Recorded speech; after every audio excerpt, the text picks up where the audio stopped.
All right, we are just going to take a look at some polynomials, in particular the connections that we should be making between the graph, the intercepts, factors, what we've kind of been looking at in class. So if you can see here, I've got f of x equals x plus 2 times 2x minus 1 times x. This is written in factored form. Okay, and then I actually use the box method to multiply it out to expand it, and to show you that they're equivalent. Let me highlight that. You can see that the blue graph landed right on top of that red one. They are equivalent forms, right? This is just a factored form and the bottom one is in standard form. So what I really want to take a look at is this connection that we should be seeing between the factors of our polynomial and the x-intercepts. So we noticed, right, in lesson 5 when we were talking about it, that our x-intercepts, where it crosses the x-axis, okay, so I have 3 here, 1, 2, 3.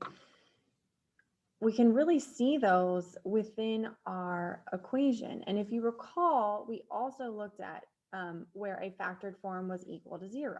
Well, that makes sense because the x-axis here, the x-intercepts, is where that y value, or f of x, is 0.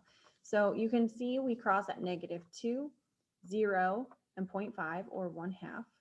Okay, and I'm going to refer that back to our zeros. I'm sorry, our factors. So if I'm looking at x plus 2, that's going to correspond to this factor of -2, 0, right? So what value of x, -2, if I plug that in here for x, makes this equation true or equal to 0? Well, if I plug in -2, I would have -2 plus 2, which is 0. And then even if I plug it in here, right, which would be -2 here and then -5 here, either of these numbers multiplied by this 0 from that first factor is going to give me an answer of 0. So it's still going to cross the x-axis there. The same would hold true for if I plug in 0 for x. If I plug in 0, I'd get, 2, -1 times 0. So 2 times -1 times 0 is still going to result in 0. And you can see this pattern throughout. Every factor that we have, we're going to have an x-intercept for, excuse me.